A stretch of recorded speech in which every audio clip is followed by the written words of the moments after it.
Hello, everybody. I hope you're doing well.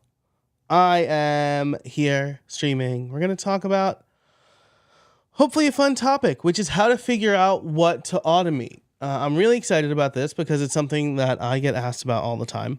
And so we'll dive into that. I'm just going to do the rounds of making sure I am where I need to be. Clearly, I am on what was that? Clearly, I am on YouTube. If I head over to the old LinkedIn to see if I'm streaming there, which, yes, I am. Very exciting.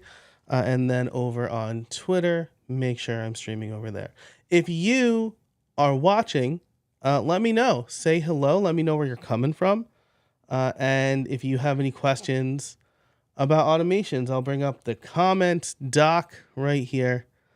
And I'm really excited to talk about this. So, I guess the other thing, if you're watching on YouTube, Twitch, or Twitter, then the comments should come through. If you're watching on LinkedIn, I will do my best to make my rounds over there and see any questions that pop up. But like I said, today we are talking about how to figure out what to automate. And the reason that we're talking about that is because I am writing a book. I'm writing my next book. It's tentatively called Podcast Cheat Codes. I am indifferent. Well, I'm not indifferent. I really like the name, but I'm also not opposed to changing the name if the feedback I get is, hey, this is bad. This is not very good. So I will have a separate landing page for that soon. But in the meantime, you could always, not there. Where can you sign up? This is where you can sign up. You can join my mailing list at podcastworkflows.com/join. So they'll be the first to know when I'm opening things up to beta readers. But soon I'll have its own sign up form so that if you just want a beta test and you don't want to be on my list, you can sign up over there. But for now, podcastworkflows.com/join. Join the mailing list. I send emails to help you improve your podcast workflows, which is what we're talking about today. So earlier this week, I put out a video where I drew this graphic, right? If I'm being honest with you, I was watching the Yankee game. It was my Father's Day because my wife had to work on actual Father's Day. And so on Saturday, I sat down with a cigar in the morning. I love a morning cigar. Some people think that's lunacy. And I just got to kind of sit and think. And I thought about my friend Justin Moore and how he has all of these great acronyms for all of the kind of frameworks and stuff that he does. And I thought, I want that, right? It's the way I teach automation right now, it's like, okay, ask yourself these 4 questions and then make a list of stuff. And the 4 questions are not even easy enough for me to remember all the time. Like, I still got to check what are the 4 questions. And so I wanted to create something that's easier to remember. And I thought of the P.E.R method, P.E.R. And so automate per task. The first thing that you should do is perform the task. This is really important, right? So you should actually do the task and then record or document it. Recording and documenting it in some way is super important for a few reasons, right? So first of all, you are making sure that your process is repeatable. So you have a checklist, right? I'm always hesitant to cite the checklist manifesto because I feel like citing the checklist manifesto has been done to death. Like, everybody talks about it in every book that's ever been written about productivity. But I was talking to my wife, and the author of the checklist manifesto, whose name is escaping me right now, so I'm going to Atul Gawande. I hope I'm saying that right. Wrote the checklist manifesto, but is also a surgeon. Yeah, he's a surgeon. So he's a doctor, And so my wife knew about him because of a different book he wrote called Being Mortal. I think that's it, right? Because she's looking into palliative care. It's a whole thing. And so she really wanted to read this book, found out he reads the Checklist Manifesto, knew that I regularly lampooned the Checklist Manifesto, not because it's a bad book, but because everybody recommends. It's like me at this point asking somebody like, hey, have you seen this movie called Star Wars? Or, hey, have you seen this movie called Lord of the Rings or any of the Avengers? Right? Like, yeah, probably. Like, if you haven't, that's great. But I'm not gonna present it as if nobody has ever heard of this thing that everybody's heard of. In any case, I've softened on that stance because she got a lot out of the Checklist Manifesto. So if you haven't read it, I recommend it, right? But that's the core of Perform is you should do the thing you're doing and be mindful of what you're doing because you are going to now make a checklist of this task. And I have this for like everything, like live streams. I have a document in Obsidian that is like my live stream. I don't even know what I call it. Like my live stream process, live stream and webinar checklist, right? And webinar protocols is what I've called it. Optimize internet connection, kill all apps. I guess I could just show you this, right? Can I just show you this? I don't know. I don't know why I picked such an ugly color for my Obsidian dark theme appearance. It's probably because I picked yellow and that's just like it doesn't look great. So let's do this instead. Yeah, that's nicer. How's it look in light mode? This is quality content, my friends. It looks great in light mode. Okay, yeah. Okay, so this is it. I was looking at this on my phone last night and I was like, why is it so ugly? So anyway, yeah, my checklist, right? Optimize internet connection, kill apps, go into do not disturb mode, which I'm in my recording focus mode. Plim Pro, I can delete this. I haven't used this in a while. Open webinar as guest in Zoom. So this is like on my other computer. Open up this says webinar. It's live stream as well, right? Hit record, ask opening question. Then we're live, and then I do need to update this, right? Because people aren't registering for these, and there's not a lot for me to do post live stream, but this checklist is super helpful for me when I am, especially because like I just got off of, I recorded a new podcast episode with my friend Danny Brown over at Captivate. He's launching a new I guess I don't want to say hobby podcast, but it's not related to his profession. So, yeah, just like a side hustle podcast. And so like it was right before this, and so I was a little frazzled, but the checklist was like, okay, am I everywhere? What do I need here? And I'm ready to go, right? So I have the outline. So checklists, super important. The other thing that you do in the perform phase is ask yourself as you're doing these tasks, what are the inputs and what are the outputs? Asking yourself the inputs and the outputs help you standardize this process, right? So, for example, when you make chicken cutlets, right? It's okay. I need thinly cut chicken cutlets. I need egg. I need the breading, like breadcrumbs, and I need some oil in a pan, right? So I know I'm always going to dip the chicken in the egg, then put the chicken in the breadcrumbs, and then throw it onto the pan. That's your process for making chicken cutlets. You have the inputs, you have the outputs, which means that you could teach somebody. I know that because my mother taught me and her mother taught her, like any good Italian family, right?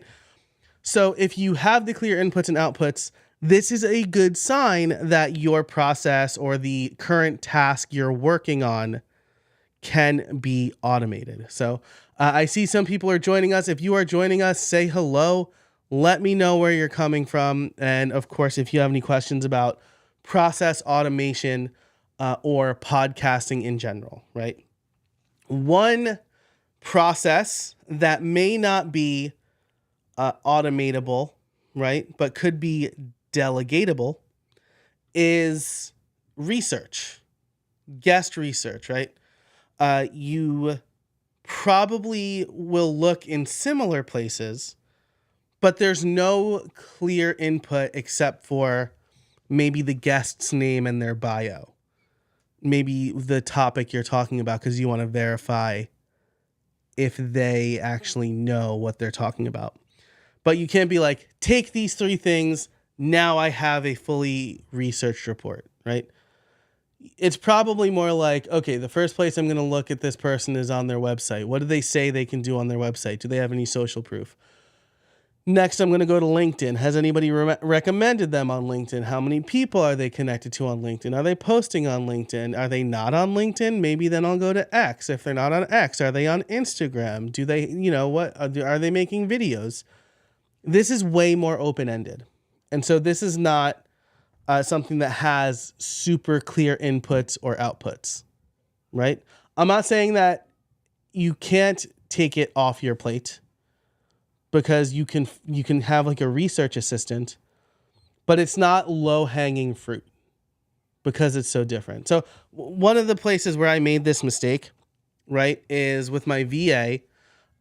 She is in the Philippines, and she does the type of VA work for me, like task completion, right? And this is before I developed this framework, but I gave her a bunch of stuff to do, right? Just like things I didn't want to do. And one of them was look for conferences for me to speak at. I want to speak about these things, right? Gave her no other parameters and just figured she would intuit the type of conferences that I wanted to speak at. But what I ended up getting was just a list of conferences that could be good or bad. Some of them had already happened. Some of them weren't expecting or accepting speakers. And that was my fault, right? There was no clear input. There was no clear output. And so the task didn't go so well. I would need somebody who knows me extremely well to do that for me, right? But one thing she does extremely well is transcribe my podcast episodes, right? Because the input is the episode, or it's the episode transcript from another service that I have my RSS feed hooked up to. And the output is a cleaned up verbatim transcript of what we talked about without spelling errors or like mess ups in names, right? It's a clear input and output. She does that really well. So as you are thinking about what to automate, the first thing that you need to think about is the P in per, which is perform. Okay. Do the tasks, document it. And I'll say, like, the best way that I have found to document my tasks, this is one of the things that my VA does. I record myself doing the task. I talk through the task, and then I tell her, transcribe the video and write out the steps for this task. Then I will be able to review if I want. I haven't had to review her work in a while, but then I'll say, like, if you have any questions, let me know. And this is great too, because again, even if you're not doing this for yourself, like AI tools are pretty good now. Capsho just announced next gen, so I need to check that out. I have had meetings all day and haven't been able to attend their live event, but AI tools are probably pretty good now at saying, like, take this video, transcribe it, like they'll do that. And then I, say something to the effect of, I am performing a step-by-step task in this video, write out the steps. I haven't tried this, but I'm going to guess it does a pretty decent job at doing that. Like, unless you're all over the place, I guess. But it's really good for my VA because she can watch the video and see what I'm saying and then say, like, hey, you clicked on this thing but didn't say anything about it. What is that thing, right? Or you went over here, but you haven't given me access to that yet. Do I need access to it? Right? So, because if you're performing a task you perform all the time, it's easy to forget like the setup you did or the things that you needed. And so this process has been especially helpful for me when it comes to working with my VA. If you come into automation, so now this is where the E in P.E.R comes in, right? That's evaluate. And you can see I have a lot more questions here for evaluate. First is, do you need to do it, right? Another way to put this, because you might think, oh, yes, I need to do this. This is something that I need to do. But another way to put this question is, can only you do it? And the answer 99% of the time is going to be no. Do I need to transcribe my podcast? No. Do I need to research the guests? No. Do I need to find the guests? That's closer to yes, but that's still no. Do I need to schedule the call with the guest? No. Do I need to send them an email reminder? No. Do I need to host the podcast? Yes. Do I need to come up with the questions? I would argue yes here. Some people, like, they'll have their assistant come up with the questions. But I like to come up with the questions, which I'll touch on in a minute. Okay. Do I need to edit the episode? No. Do I need to find the pull quotes? No. Do I need to record the cold open intro? Yes. Do I need to set up the webpage? No. Do I need to upload it to my host? No. Do I need to add it to my website? No. Do I need to promote it? No. Do I personally need to do those things? No. Right? Can only I promote my podcast? Absolutely not. Can only I edit my podcast? I would argue that I can't even edit my podcast. Right? Can only I interview this person in the context of your podcast where you're the host, where you're the interviewer? Yes. You can have a guest interviewer sometimes, but if you remove yourself from that part of it, right? Or if you have a solo show that's about your expertise, yeah, only you can do that. Only you have your expertise specifically and your life experience, right? So framing that, like, do you need to do it as can only you do it? And I promise you, even if you have, I custom built my WordPress site or experience, I guess, for my podcast. And it was a mess. Like, you had to upload the sponsors separately and the transcript separately and the episode separately. And I thought, this is too confusing for anybody to do. I recorded the video. I recorded it for my VA. She publishes my podcast now. And honestly, if like she's out or like I'm late getting her some episodes or something, it's probably like usually I'm recording a solo episode the Friday before it's supposed to come out. So I just end up doing it.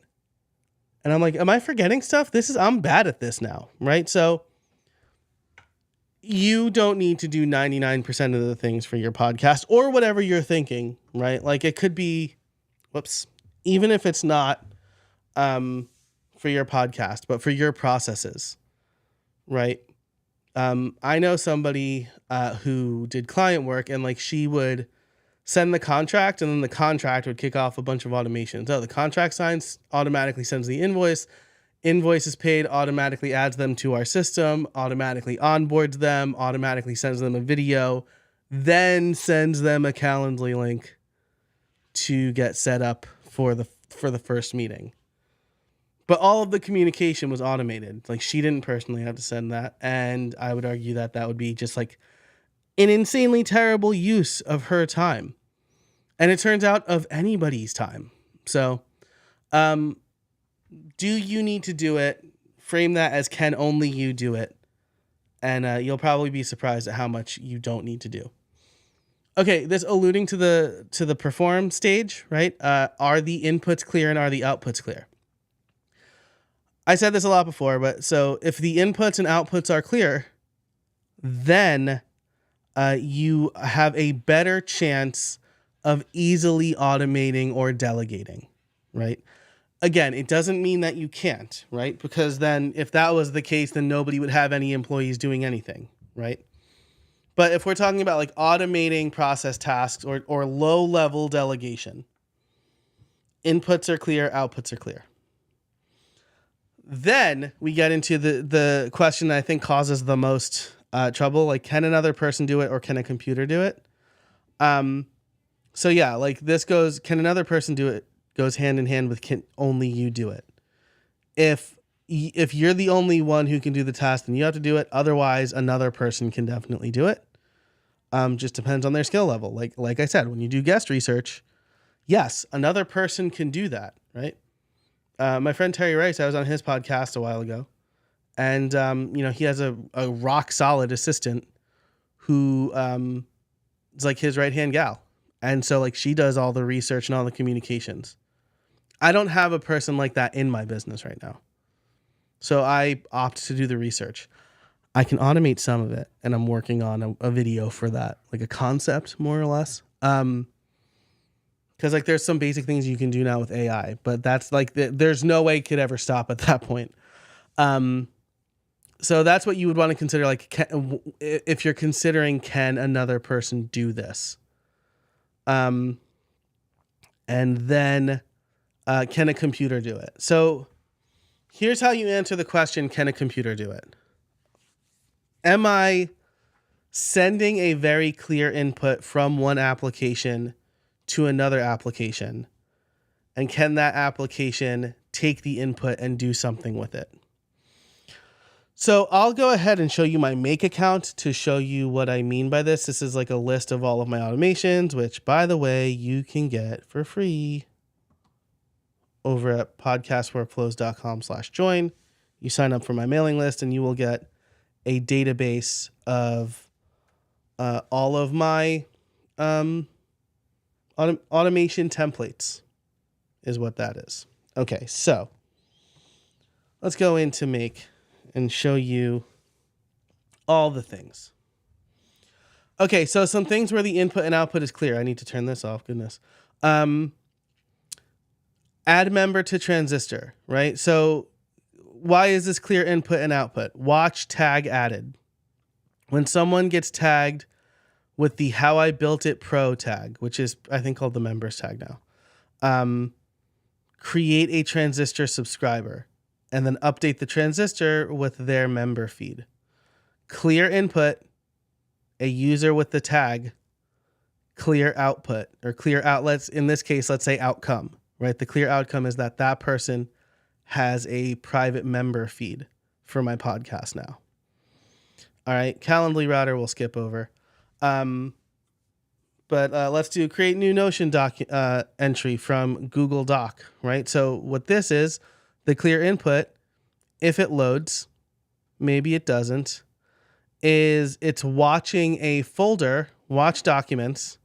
So this is watching documents in a specific folder. It was called LinkedIn text, but now it's just like anything. When a new document hits that, get the content of that document. That's the input. Create a database item in Notion. And this is good because I'm basically just storing, like I'm putting all of my content in a place that's searchable. I prefer to write. I don't really like writing in Notion. I like writing in Google Docs. And then in Google Docs, my VA, this is like an easy place for my VA to get it and post it to social media when I was doing that workflow. So that's clear input, clear output, right? Here is an intra app input and output, right? Because I'm gonna soapbox here for a minute, my friends. Something that really bothers me is half-baked software and half-baked features. And while I won't name other names right now, Notion's automations are half-baked. If like half could be generous.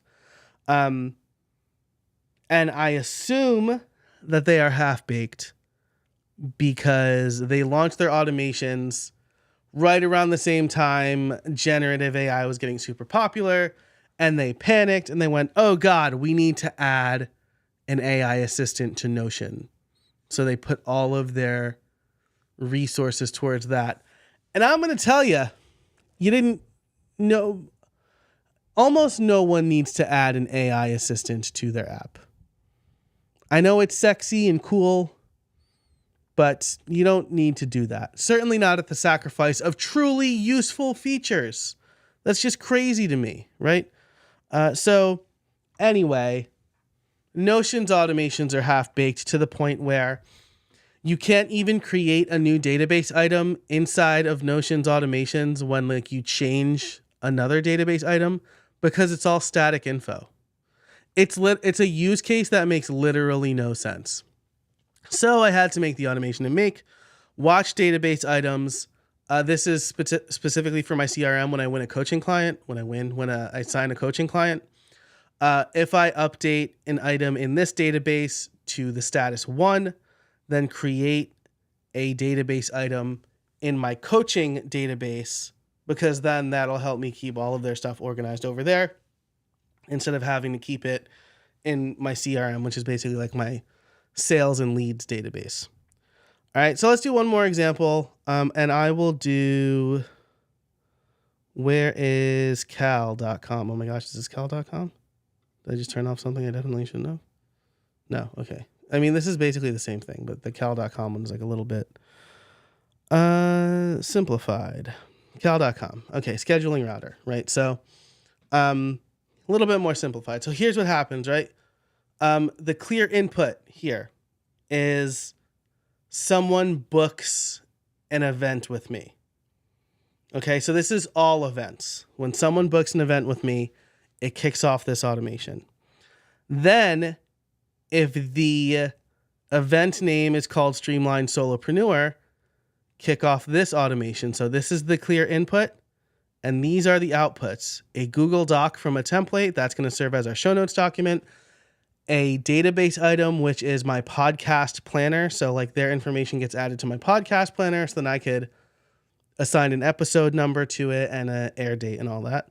And then send an email. This email sends an email to my task manager because I use Things 3 and that doesn't have a direct integration with anything outside of iOS. But you can email stuff to it. So I'm basically emailing saying like, hey, don't forget to do the post-interview summary with this guest. So that's one set of outputs or outcomes. And then this router, discovery, there's only one, which is if they fill out my discovery form, add them to my sales and leads Notion database so that I can keep notes on our conversations and follow up when I need to. So those are some examples of automations where the input is clear, the output is clear, and I am connecting apps, right? When something happens at cal.com, do a thing in Notion or do a thing in Google Docs. When something happens in Google Docs, do a thing in Notion. When I accept a guest from my guest application form in Notion, send an email in Gmail, right? All of those things are the thing. The input, the triggering event is very clear, and the output or outcome is also very clear.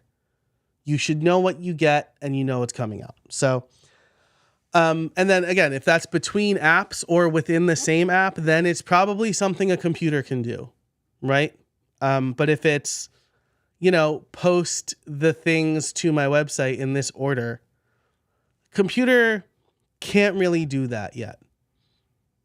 Not well, right? And so that's when you would assign it to a person. The last question in evaluate,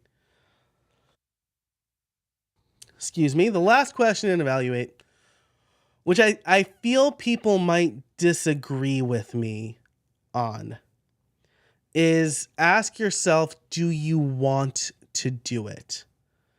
Because let's be honest, right? Especially if you're running your own business, you got into running your own business because you want to do your own thing. And so, yeah, there's a few things I do in my business that I definitely don't have to do, but I like doing them, right? I honestly can't think of an example right now that's not just like create content. But maybe it's like take my podcast and throw it through Cast Magic or Capshow, and grab the assets, right? My VA could probably do that. But I like doing that because I, as a content creator and a writer, feel like I don't want to outsource that job to either my VA or an AI. Like, I'll just straight up say, like, anybody who says, like, oh, AI can write your blog post for you, they're writing crappy blog posts, right? Anyone who says, oh, yeah, you could totally write your book in 48 hours with AI, you're writing a crappy book, right? And if you don't care about the quality of your book, then totally, right? But if you care about the quality of the thing you're producing, then you should produce it, right? And if you don't want to, then don't. I guess that's the point, right? Is so like the point of this question is like, do you want to do the thing you're doing? Are you doing it just to say you did it? But if you're not, and it's not something you want to outsource, then that should be part of the calculus, part of the evaluate, right? Okay, so do you need to do it / can you only do it? Are the inputs clear? Are the outputs clear? Can a computer do it? Can another person do it? Do you want to do it? That's how you evaluate your task. And the last thing here in P.E.R is the R, which is remove. Now we're going to remove it from our workflow. So determine if a computer or a person should do it and ship it off to them. So one thing that I was going to ship off but didn't because a person can't do it, or not, at least not my VA right now, is schedule my live streams, right? I have the next 10 live streams at least planned.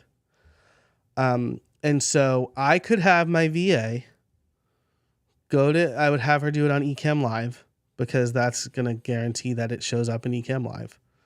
Schedule a live stream for the date with the title, create the thumbnail, right? And I'll have like some kind of loose guidelines on that.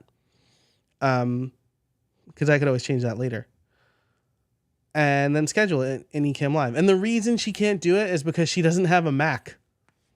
And so she can't download Ecamm Live. But if I decide I want to use a tool that she can also access, I mean, I probably won't because I love Ecamm Live. That's something she could do. Or if I decide I only want to live stream, like this is maybe something I need to test a little bit more, right? Maybe this is something I need to go back into the do phase or the evaluate phase and see if there's a way that she can do it. Maybe I just have her create the live stream on YouTube and then maybe I can add other destinations later in Ecamm Live, right? Because then she's already doing the hard part, which is scheduling it with the thumbnail and the title and the description, right? So that's something to think about.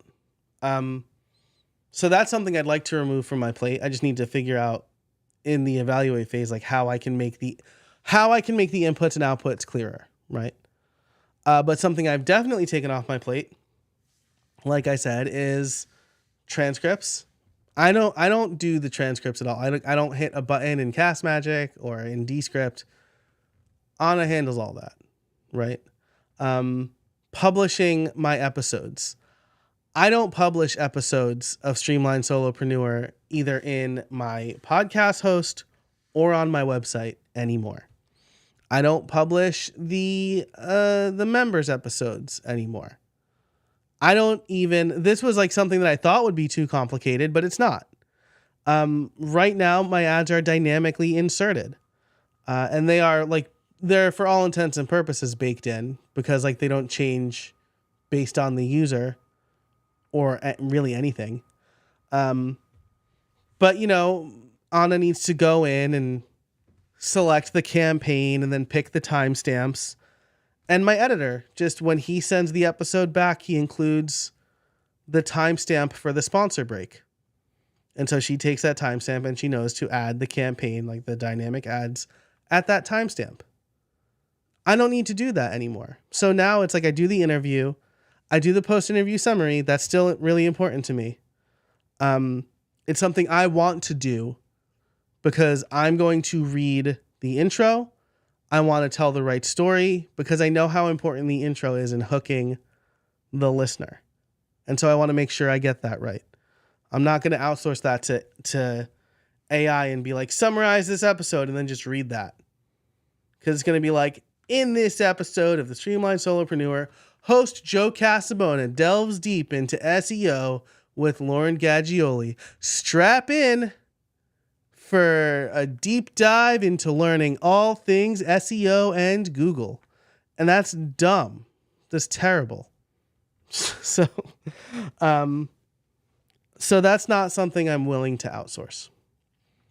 But for everything that you can determine if a person or a computer should do it, remove it from your list ASAP, right? The next time you do it, record yourself doing it and send it to your VA. And if you don't have a VA, that's another topic I'm going to cover on another live stream. Or figure out, okay, I'm doing this thing in Google Sheets, and then I'm copying that data manually into Notion. Guess what? Inputs are clear, outputs are clear. You can automate that using Zapier or Make. So that is the P.E.R method. Automate per task. Perform, evaluate, remove. And then I guess like the super secret R, like the super secret second R in P.E.R that I didn't add is repeat, right? Do this for every task. Now there is, let me see. Yeah, so there is more to this graphic. So let me just see if I can maybe bring this up. Can I like zoom out of this note?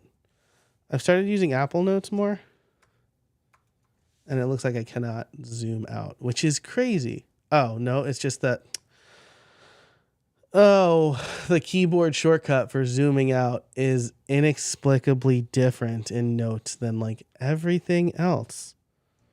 Is this right? Is this it? This is dumb. No, that's not right. Okay, and it's like not even really zooming out. Oh, it's not. Boy, oh boy, that's dumb. Actual size. Okay. Well, the drawing is not zooming out, so maybe there's something I can do to shrink that a little bit and make it more manageable. Okay, so I'll just switch to the screen. By the way, if you have any questions, feel free to ask them. I haven't seen any come in.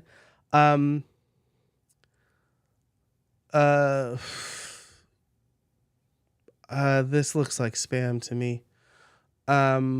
What theme are you talking about?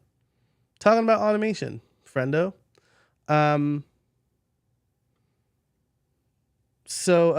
Okay. So let's do this, because then you can see it a little bit better. Also, sorry if you're a real person and I just called you spam, but you've got like the,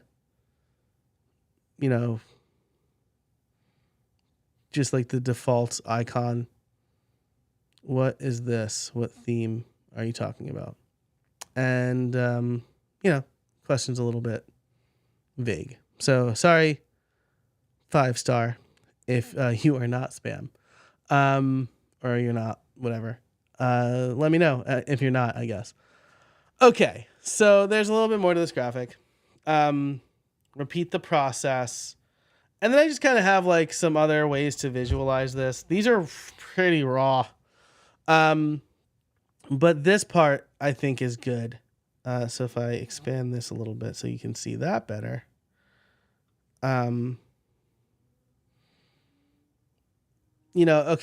Perform, evaluate. When you evaluate, you ask, do I need to do it? Could you explain why automation is, I'm pretty new to this. Okay, yeah, 5-star. First of all, sorry for assuming that you were a bot. Not a bot. Sorry about that. I've got egg on my face now. This is a really good question. Yeah, okay, really good question. Sorry if I've lost you now. That's obnoxious of me. Can you explain what automation is? I'm pretty new to this. This is a great question, so thank you so much for this. Automation, the way I explain automation is you get a computer to perform tasks for you, right? Or you basically have a computer or a machine do something so that you don't need to do it. The thing that I'm sure a lot of us already do that is automation is bill pay, right?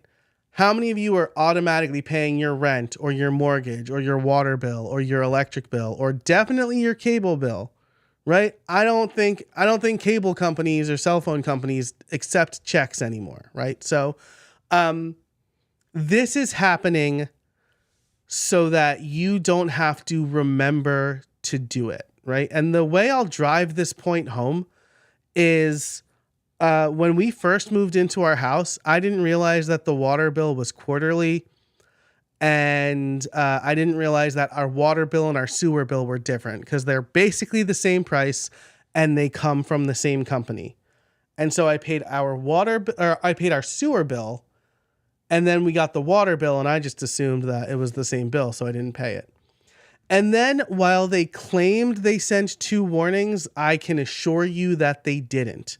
And when I said, I think it got lost in the mail, they're like, yeah, that happens. But we also put like a sticker on your door. And I'm like, I didn't get that either. And they were like, oh, well, it gets windy sometimes, so it might have blown off. And I'm like, this is terrible, because after that, they just shut off your water. And so like they turned it back on quickly, and I'm like, you should have knocked on my door and told me. They had like a good reason for not doing that. But after that, I was like, never again, right? I'm going to make sure I have automatic bill pay. And so this is something great, that is an example of automation, because it's something that surely everyone is doing. And so, the types of tasks that I think you can automate, I have here, let me see. I have like a nifty graphic for this. So let's do this and then share the screen so you can see it. We can remove your comment here, 5-star. So I think that the things that you can automate are commonly and easily repeatable. So like someone fills out a Google form and I want it to go to Notion. That's a really good example of a common and easily repeatable task. Infrequent and high level of effort. I mentioned my freelancer friend who has like the whole onboarding process for her agency automated. This is something I don't do a lot of contract work now, like, or a lot of like this sort of contract work. So when I have to spin up a contract, get it signed, send an invoice, and then add them to my system, there is a lot of effort there. And so like this is a great candidate for automation, where maybe I use something like DocuSign. Also, I should say that like PDF signing, like document signing services, charge an obnoxious amount of money for API access.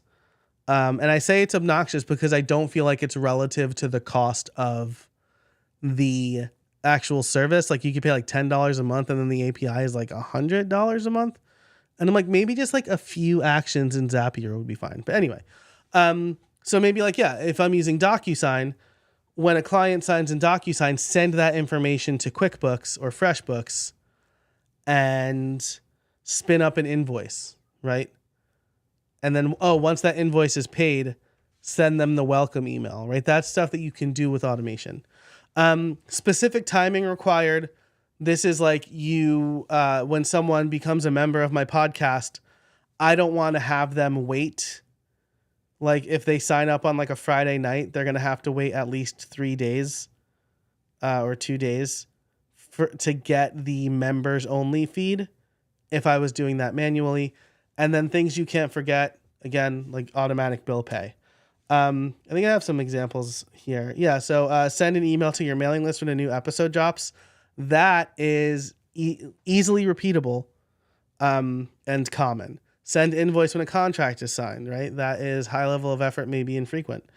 Give access to a private podcast feed. And then thing I can't forget, upload videos from Dropbox to Vimeo.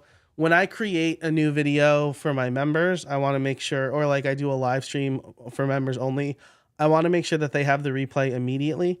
And so I was uploading them to Vimeo for a while. And so I had an automation doing that. So I hope that helps. 5-star. If you have any, personally, I think automation is very complicated. It can be, right? So the thing that I would say here is don't start by climbing Mount Everest.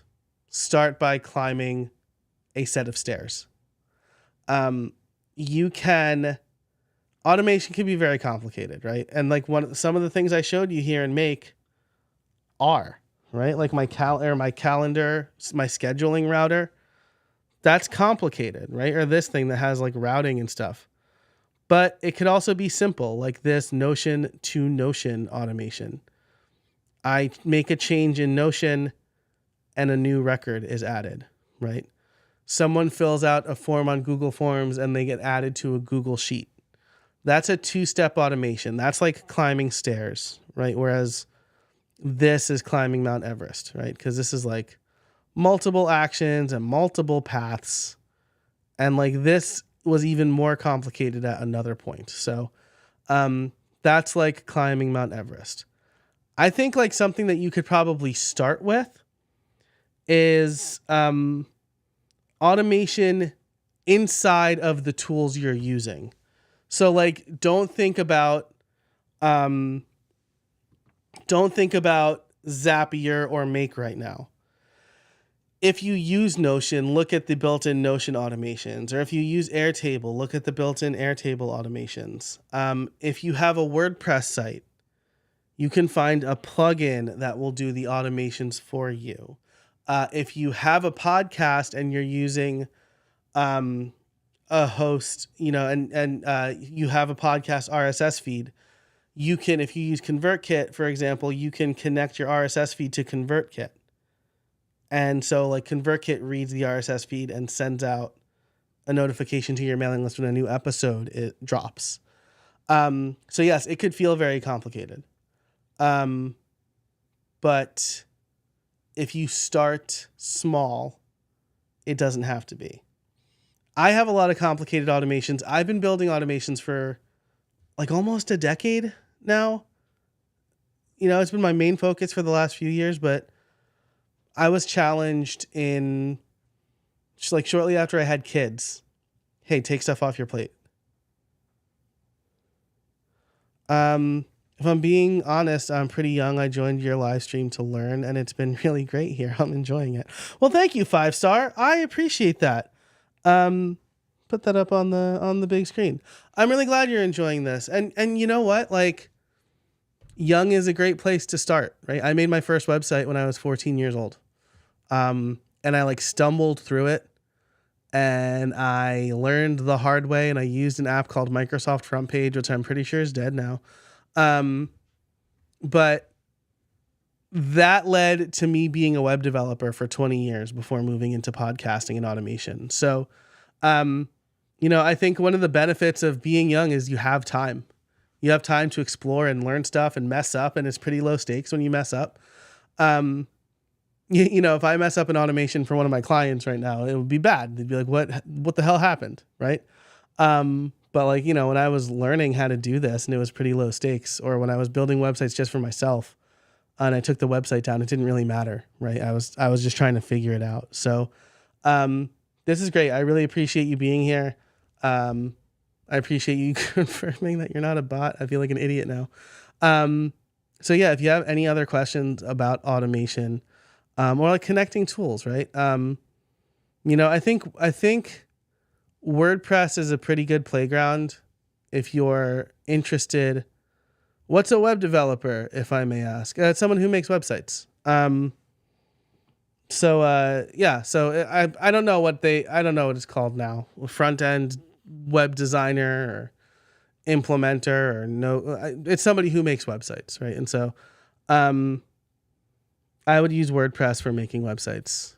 I was writing them. I was hand coding them when I was a kid. So yeah, that's good. I appreciate you being here and asking questions. Definitely keep asking questions. Curiosity is the best thing. Okay. And then for anybody else who is joining us, I'll check LinkedIn. I've been neglecting LinkedIn. I'm really sorry about that. So I'll just go over here and see if questions are coming in. I don't see anything. I'll go over to Twitter and see if anything's coming in. I don't see anything. So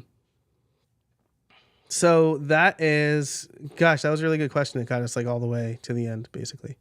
So the P.E.R method, that's what I was talking about. Perform the task, record yourself doing it, Evaluate the task, remove it from your list. Oh, right. I started to show you notes, sketches and notes, right? So let's go over here because I drew a little flow chart. Now it's all coming back to me now, which is a song that I suspect our friend 5 Stars is too young to get. I age myself a lot. Okay. It's really good though. Check it out. It's all coming back to me now by Celine Dion. Okay. Perform, evaluate. Do you need to do it? Yes. So, okay. No, it's remove, right? Easy remove. If you say yes, you need to do it, you can ask yourself, can it be reduced? Like the question here is, can I only do part of it? And this is where the automation for guest research that I'm thinking about comes in, which is, are you going to change themes soon? Like maybe about religion and geography and stuff like that. I am not. I am very bad at geography, and I don't generally talk about religion on my live streams. So I usually talk about podcasting and automation. So that's what you can expect here on this channel. I appreciate you sticking around and asking great questions, though. It's really great. Okay, so do you need to do it? Can it be reduced? So the guest automation thing I'm thinking about, right?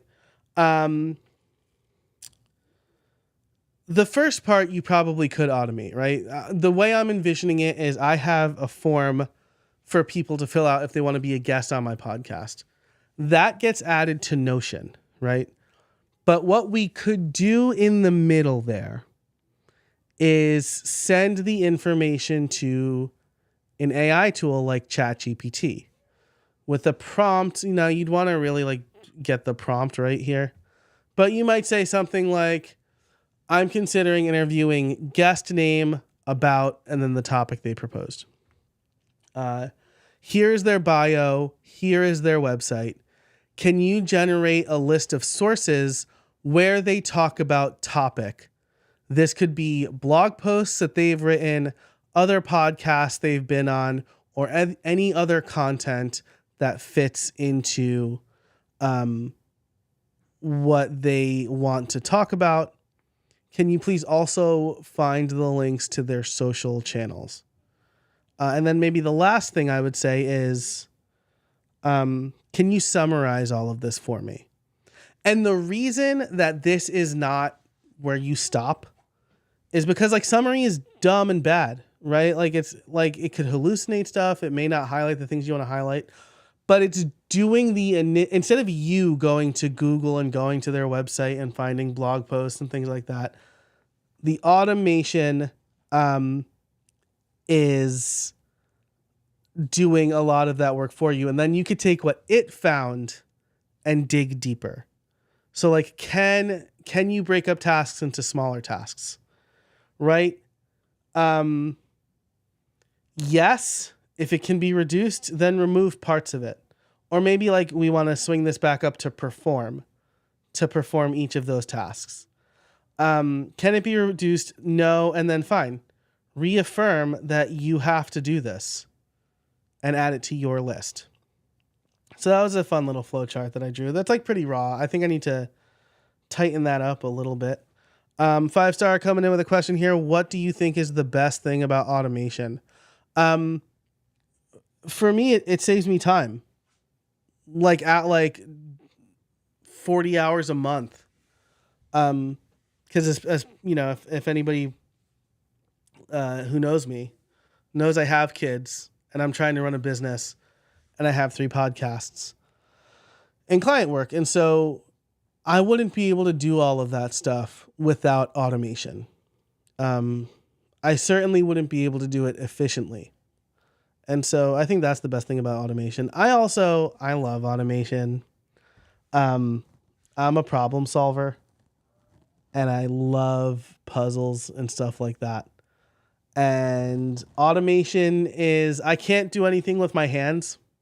I can't like build stuff or fix things, though I did fix our fridge. So maybe that's not fully true.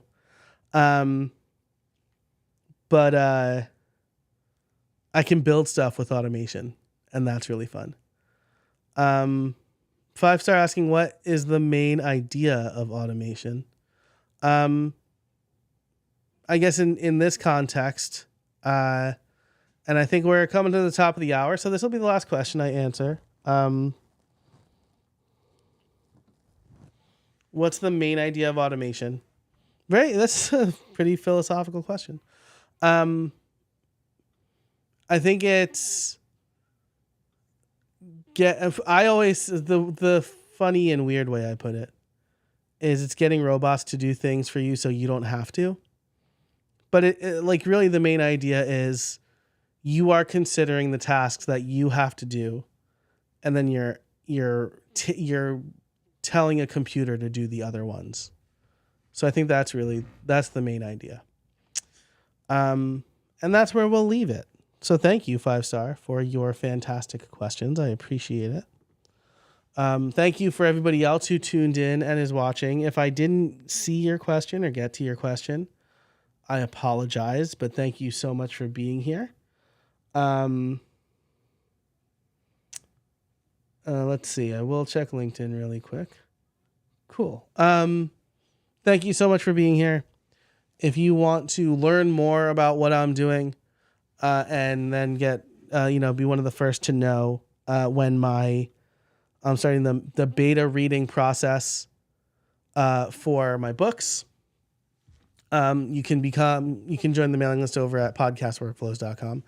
5-star, thanks for your great questions. I love answering questions. I'm a teacher at heart, so I'll happily answer the questions during these live streams. I really appreciate it. Thank you to everybody who watched silently.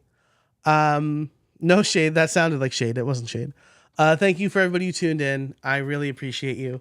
And until next time, I'll see you out there.